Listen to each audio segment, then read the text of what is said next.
In this week's Farrell Sports Business Podcast, we're going to talk about the Olympics and keep that as a theme, and selling the national governing bodies from a commercial and sponsorship standpoint. I'm the host, Matt Farrell. Today's guest, we're really going to break down where an NGB or a national governing body fits in the commercial landscape of the Olympic world. How they work, how they function, what deals look like. We're going to break down some specific deals. And also with a guest, we talked a little bit off camera that so many people think that the Olympic sports in the United States in particular are government funded, and they're not. And so we're really just going to break down those deals. Longtime Olympic marketer and sponsorship person, an absolute pro, is the Senior Vice President for Aggregate Sports and former Executive Director and CMO at U.S. Figure Skating. The guest this week, Olympic edition, Ramsey Baker.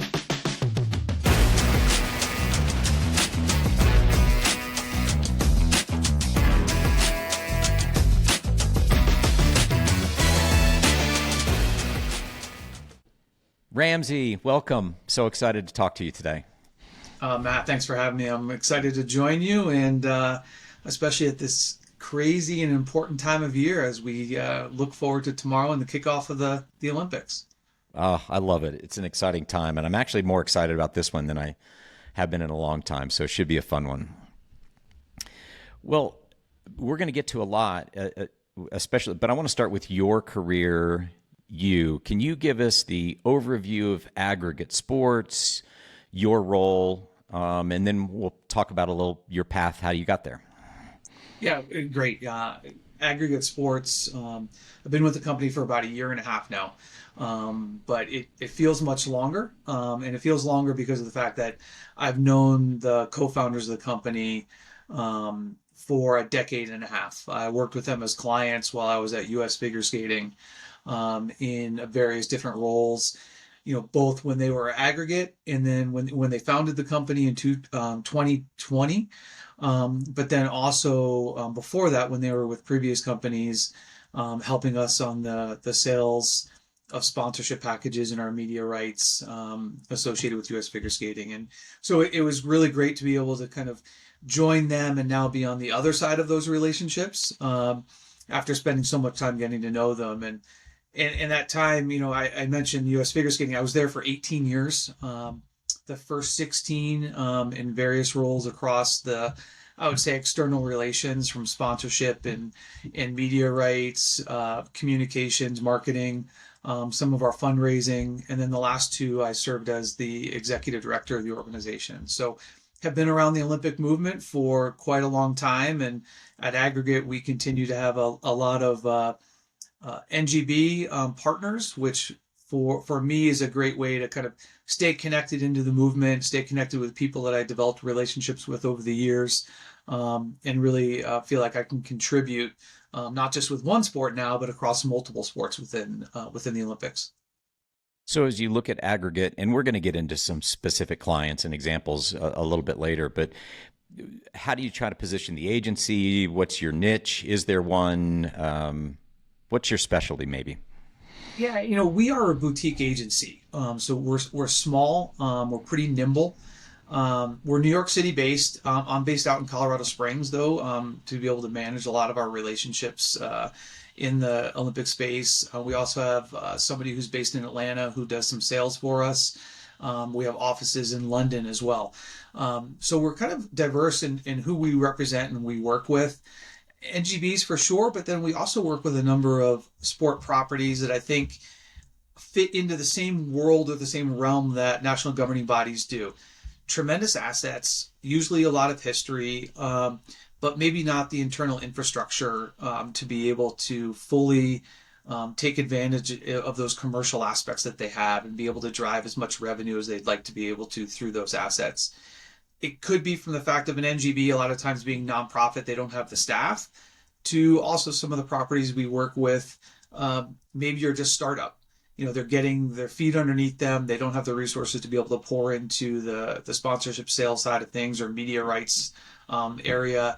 So we can go in and help them in that space. And then oftentimes as well, they might be in a situation where they're a challenger in a well-established sport industry. So maybe they're not the tier one or tier two within a sport, and but there's a niche for them, and they just need help being able to navigate through that. Oh, I like that description. So I want to spend some time talking about national governing bodies. And I know you know this, but I was at USA Swimming, you were at US Figure Skating. So we're talking about like USA Gymnastics, track and field, USA Hockey. I've always found when it comes to as a commercial property, corporate America kind of gets what I get if I invest in the US Olympic and Paralympic Committee. I know what I get if I sign an athlete as an ambassador, but the NGBs are kind of in this middle ground. Can you talk generally about the types of assets that an NGB might have that really differentiate it or even complement, a USOPC or an athlete deal?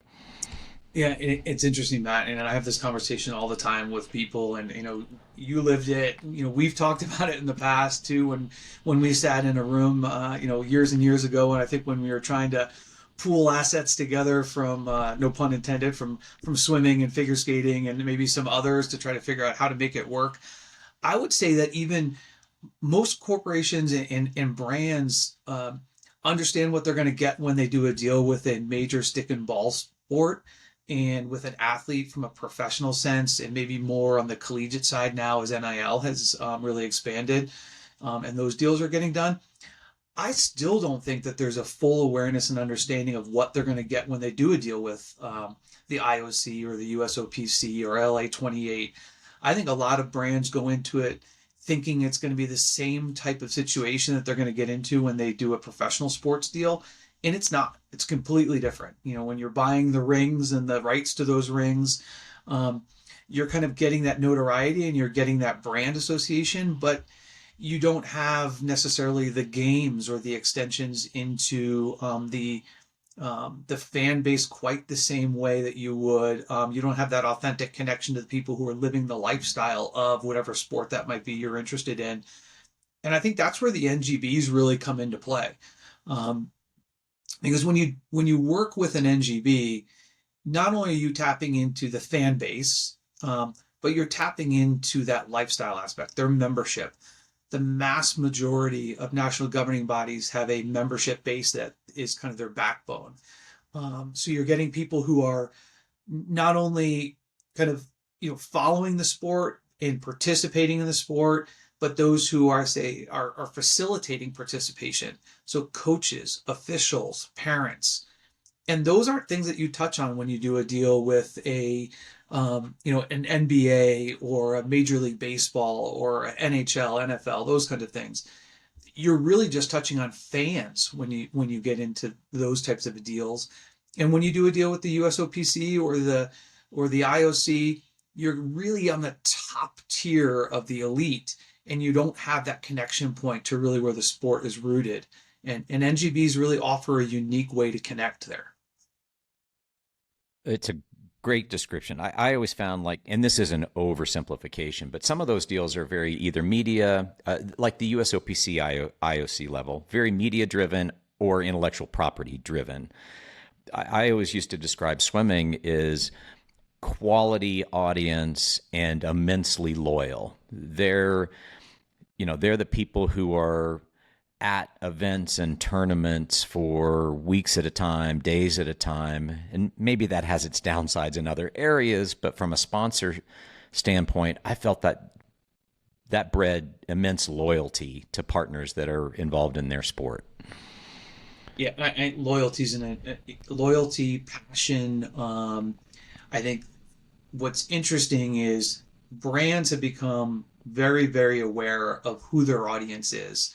And they're also very acutely aware of, how connecting with different parts of their audience needs to be done in a specific way. Because you can measure everything. It seems like now, I think the old approach of one message reaches everybody, and we kind of just assume that it's going to connect the way we put it out there as a brand or as a company. You say, hey, this is my message. everyone's going to connect with that message the way I want them to. Well, now we know that that's not true, right? Everyone's going to connect with that message the way they want to, not the way necessarily you wanted them to. So more and more brands have gotten to the point where they say, we need to segment our audiences. We need to segment our consumers. We need to reach them in very specific ways. I think when you talk about an NGB, you know you're getting people who are extremely passionate about the sport, and you can talk to them a little bit differently than you would if someone was kind of on the surface. If they maybe were just someone who participated in something from a recreational standpoint, but the athletes who are involved and are members of national governing bodies, and the families who are involved, and the people who are supporting through volunteerism, who are all part of that membership base, truly are living that life every single day. So when you message to them and you support the organization that they spend so much time around, it's an authentic connection that I think you really can't get in too many other ways. So again, going back to swimming, and at the time I was there, BMW was involved and Marriott was involved. Toyota was coming into the Olympic world as I was actually leaving. But BMW and Marriott, I won't say they didn't care, but they didn't need USA Swimming from a brand recognition standpoint. Like, hey, we've got that. BMW wanted to tap into our audience for test drives. Marriott wanted to tap into our audience for group bookings, team bookings for travel. Heads and beds. Heads and beds. And it was dialed in on their metrics. Any examples where you're just off the top of your head that you think of, gosh, partners from figure skating or other that just really tapped in and got it from an NGB perspective of how to activate it and get a return? It's interesting because I think, you had the Marriott deal at figure skating where you were with Hilton. And that was really all about heads and beds. It was about driving, people into using their hotel properties. And especially for us, it was unique. And I'll say they even dialed it in more. Often a lot of the events that we had took place in winter months and locations where they didn't normally have high traffic. So they were actually able to deliver to their brands and their properties in different markets across the country, hotel traffic at their lowest points of time during the year. So it was a very strategic deal with us. They were supporting the Olympic movement in general, but I think one of the reasons why it was a really successful relationship with us, and they did some additional extensions they didn't do with others, is because we could show them value at a time where they couldn't get value typically. So that was, I think, a really good and a strategic use of the relationship.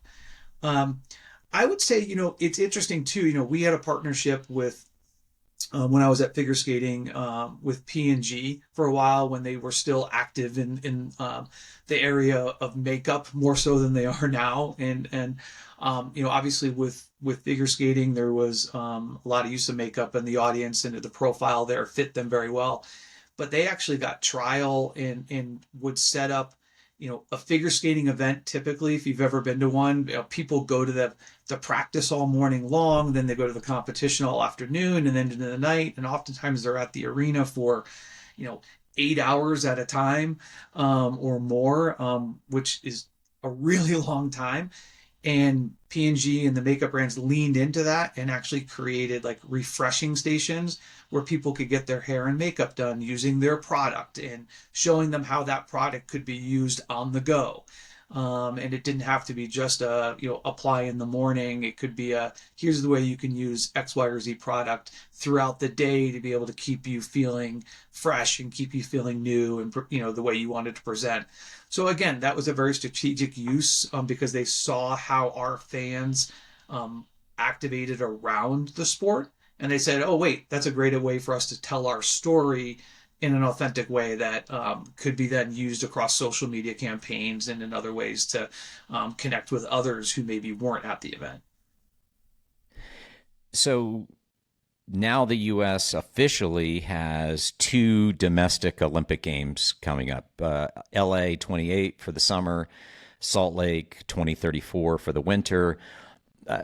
Fairly broad question, Ramsey, but just overall opportunity for the NGBs. But honestly, with some of the organizing committees, there's sometimes an NGB fits and sometimes it doesn't fit in the overall sales. But so how do you see the U.S. horizon for the next decade?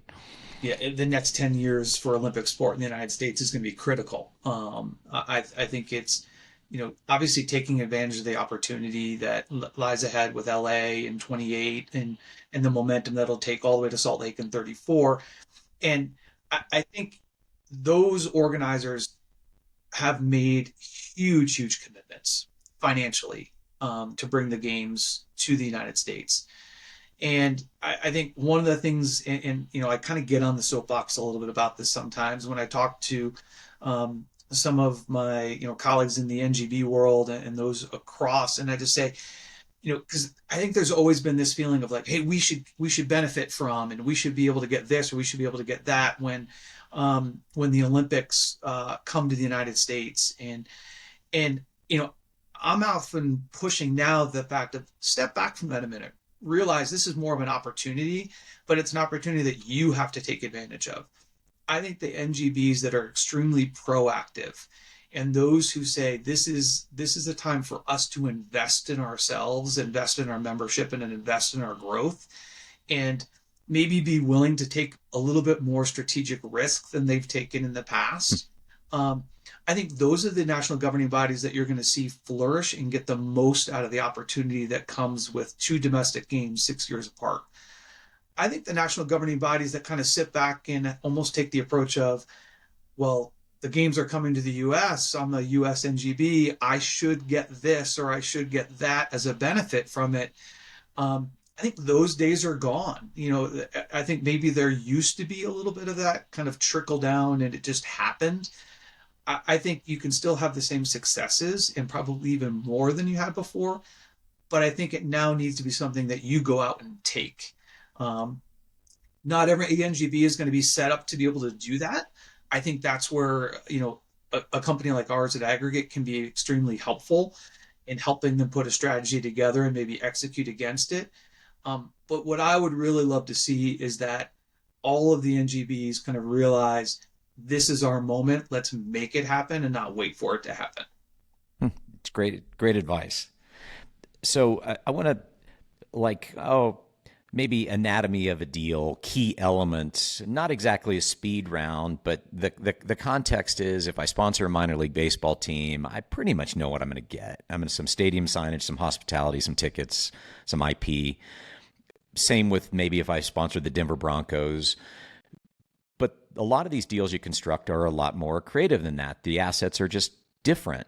So maybe we can just go through a few examples and not looking for financials. If you want to share them, great, but not looking for that. You helped with a Samsonite deal for gymnastics. What type of assets would be in that? Yeah, I think Samsonite's a great example there because a lot of people might think from the outside looking in, and other NGBs might think this too, right? Because you look at gymnastics and you say, oh, well, they're different than I am because they have commercial inventory on NBC and you can watch their broadcast and things like that. The deal with Samsonite had nothing to do with traditional linear media. It was all about access to the athletes, access to the events, storytelling, and content creation. It was a chance for Samsonite to show how, as a travel-based company, and the athletes in a national governing body in USA Gymnastics, those athletes are traveling all over the world to become members of Team USA. They're traveling when they are members of Team USA. And that's a stressful thing, going to competitions. And Samsonite wanted to be able to show, hey, we can make it less stressful for these athletes. And at the same time, we can tell their story and amplify who they are and show their personalities, which is a great deal if you think about it from the standpoint of it's good for the NGB because you've got a first-in-class, world-class brand in Samsonite who's connecting with you and telling your story. And it's great for the athlete as well because they're getting out there from a personality standpoint and building their own brand. And, I mentioned name, image, likeness, NIL earlier, more opportunity for that athlete then to build upon what they're able to do there because now more people know about them. Other brands can attach to them. So it's kind of a win-win-win situation for the brand, for the national governing body, and for the athlete. So that was all based on content, storytelling, and realizing that the brand offered something that could help the athlete and the NGBs in what they do naturally on a day-to-day basis. So this one I'm anxious to learn because I just don't know much about it. But Combat Global, Yeah. what? Yeah. So Combate Global is a Forgive me. Okay. no, that's all right. Is a Hispanic focused mixed martial arts. So think UFC, but really with a Hispanic audience focus. Um, and the athletes who are competing in it, and they did a partnership with Dune, the movie. And it's not a movie that for myself I wasn't really familiar with it. There's a cult following for this movie. There's a huge audience that follows it. But I guess there's two kind of houses within the movie that's set in the future. And what they did was they partnered with it for one of their first fights of the year, and they do all of their fights at one location down in Miami, and they film it basically made for television in a studio that is a fight arena. So it's a really kind of different approach to it. But they had all of the athletes on one side of the card represent one of the houses within Dune, and all the fighters on the other side represent the other house. And so that fans could be able to kind of cheer for the one that they liked in the movie. But what was really cool in the lead up is all of the marketing for that fight night and the broadcast that they had integrated footage from the film in with footage of the fighters kind of fighting. So it kind of just built this drama and this storyline. And if you were a fan of Combate Global and you saw these ads and you saw all the marketing, maybe you were going to tune in now and you were really interested to explore the movie. Or if you were a fan of the movie and again the cult following, now all of a sudden you were going to follow and you wanted to tune into the fights for Combate Global. And so it was a great way for them to come together and merge their audiences and both grow who they were able to reach.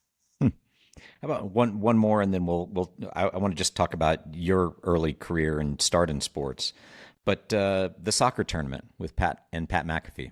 Yeah. So if people are familiar with the tournament model, the basketball tournament has been around for over a decade. This is the 11th year of the basketball tournament, and people are more familiar with that. And that's $1 million winner take all summer basketball tournament. Kind of one and done. It's just a bracket, and you play your games, and they play to the champion, and they win. A year ago, they started the same thing for soccer, 7v7 soccer tournament, smaller size pitch, shorter games, kind of a cool ending format to the game, so that every single goal ended with a target score goal or a golden goal. So you didn't have kind of the time wasting that goes on in a traditional soccer game. You actually had to score to end the game. So really cool format. Winner take all, win $1 million again for the team. In the first year they had the tournament, there was just one bracket. They did have a women's team come in and play. That was the women that represented the women's national team. This past year they actually did two brackets, a men's and a women's tournament, both for $1 million prize. But the first year they were on NBC, and then this past year they hired Aggregate to help with them to be able to do their media rights, and we were able to help them secure a deal on ESPN for the broadcast and ESPN Plus for all of the games across the tournament. The unique part with Pat McAfee, and I think this is a great example of how a media rights deal can be more than just what it looks like on the surface. With Pat McAfee being associated with Disney and ESPN and everything there, and his show being so wildly popular, he, even though he was a kicker in the NFL, he had a background in playing soccer. He ended up putting a team in to TST, into the soccer tournament, And then he broadcast his show for a week live from the venue where the tournament was going on, which was great marketing for the event. Just got the word out there more, the popularity of it. So here they were doing a media rights agreement that extended into kind of this marketing opportunity and a growth through McAfee's audience, and then getting him to participate in the tournament itself as a player. And there were viral moments because he had an assist in one of their games that everyone was talking about across social media. So it's looking, how can we be creative? How can a sport property to say, I don't want just a deal with someone because I want it to be transactional. It's like, how can we have a deal that helps us grow and be more than what we kind of went into the partnership with? And yeah, money's a big driver, obviously, when you have your media rights and you need that. But I think they understand the footprint and growing the notoriety for their tournament, and they were able to do that this past year. So next year will be even a bigger situation for them. Go back to the beginning. I just want to reset. Where'd you go to school, and how did you get your break working in sports? So I did my undergrad at Union College, which is in Schenectady, New York. Small liberal arts college. I studied economics and geology. I thought I was going to law school for environmental law.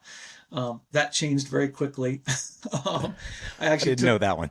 Yeah, I know. I was going to say, I took a year off. I deferred my admissions to a couple of law schools to study that, just to make sure it was what I really wanted to do. And obviously then found a path that it wasn't. So it was interesting, but I didn't start right away in sport. I started in college admissions, and I was working on a college campus.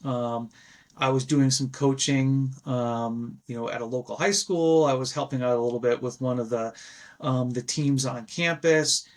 Loved to be able to keep that sports side going because I'd been an athlete myself, all the way through, and love that. And I said, okay, I'm gonna go to grad school now after 3 years, and I applied to a bunch of sport management programs, thinking, oh, I'm just going to make this transition, and I'm going to apply, of course, to the best sport management programs that are out there. And one of them was Ohio University, and I really wanted to go there. And it's a great one.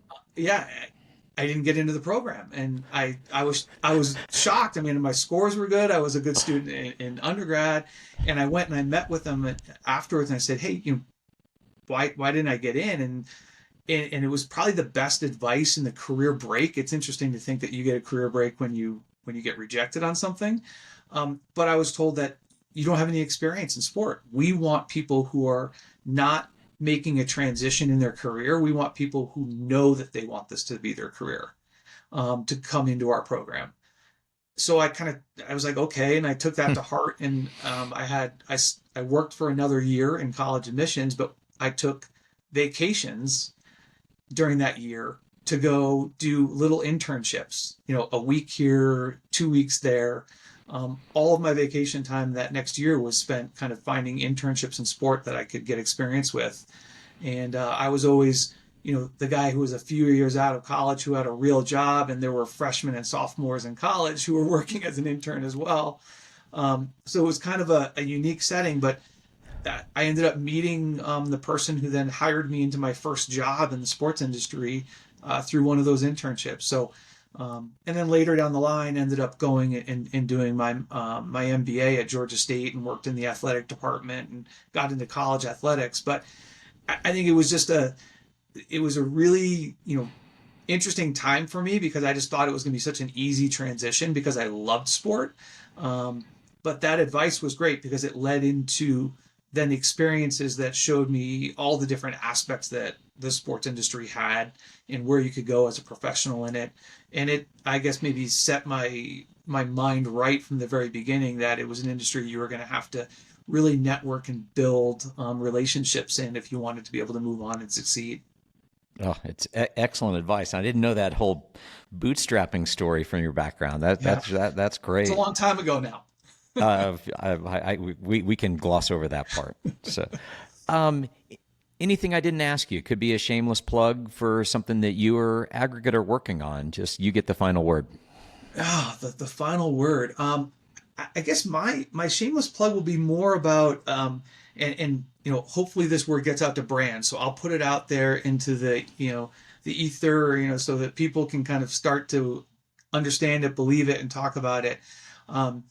But tomorrow is going to be the opening ceremonies for the games in Paris, and if you look back from the opening ceremonies for the games that took place in Beijing, there were 902 days between those opening ceremonies and the Paris opening ceremonies. 902 days. The number of days between the opening ceremonies of Paris and the opening ceremonies for Milan is 561 days. And so it's almost an entire year of a shorter period. And I try to always talk about this and educate folks about it, that the timeline between summer games and winter games and summer games is totally different. So brands need to be thinking about the Winter Olympics now. They can't wait. With those 561 days, you can even shorten it and say it's 516 days if you think about from the end of the Paralympics to the start of the games in Milan in 2026. So if they're thinking about exploring, signing a deal, building a strategy, and executing, it's not a lot of time. And we just need to continue to educate companies and brands about this so that they realize that they can't just wait. They have to get on top of that now. There's NGBs who are ready to activate with them and have those conversations. And before these Paris games are even done, brands should be thinking about how are they going to attack Milan, how are they going to attack 2026, because it's going to be here before they know it. Ramsey, always a pleasure. Just so insightful and informative, and you're just a pro. And obviously, we both have some NGB passion to grow that part of it. So, thank you so much for joining, Ramsey. I really, really appreciate it. Matt, anytime I get a chance to talk to you, I love it. I love what you're doing with this podcast, and I look forward to continuing the conversation and cheering on Team USA over the next few weeks. It's going to be really exciting. I agree. Thank you, Ramsey. All right. Take care, Matt.